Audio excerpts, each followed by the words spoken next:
Yes, ready for dictation. Start. As I said, I was going to view this piece of legislation from a philosophical angle.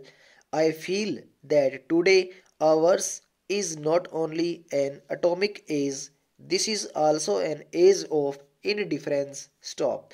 Coupled with that, we now see that it is the age of adulteration, pollution, an age of abject pollution. Stop. We find that citizens, even when their interests are concerned, are not interested in trying to eradicate those dangers or defects. Stop. Ultimately, the state cannot go beyond a certain point. Stop.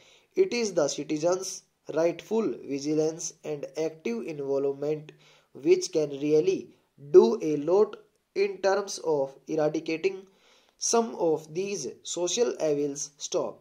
Do we find adulteration only in food articles or only in drinks? Question mark.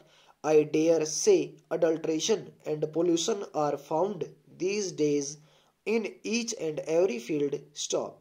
Take the political field, the economic field, the social field, the educational, cultural, literary, and even religious fields. Stop. In fact, no field of human activity is today left out where there is not some kind of adulteration practiced. Stop. The trouble, therefore, is that when we are sitting in judgment over those food adulterators, we are forgetting that in every walk of life where we have certain things to project or inject into human activity, we are also responsible for a number of such crimes of adulteration. Stop.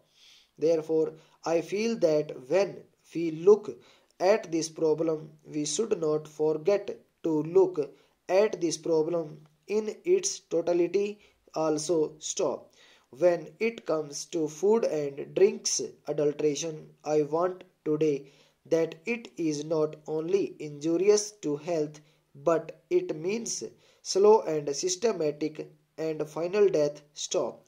Death may come at the end, but before it come finally, the man is failing in health, failing in the energy, and failing in exhibition because of the adulteration. Stop. Therefore, I feel that if you want to tackle this problem, then the government must also, through the legislation, do two things. Stop. The minister has already made a mention of it. Stop.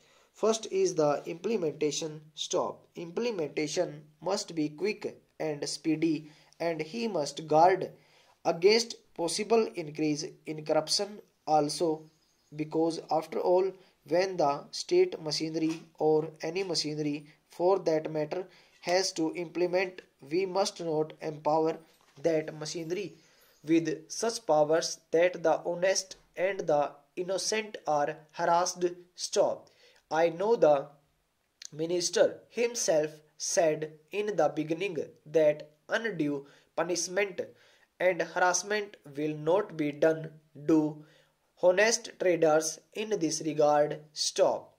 Therefore, I want that the implementation should be quick, and at the same time proper safeguards should be there to see that corruption does not creep in a greater amount. Stop over.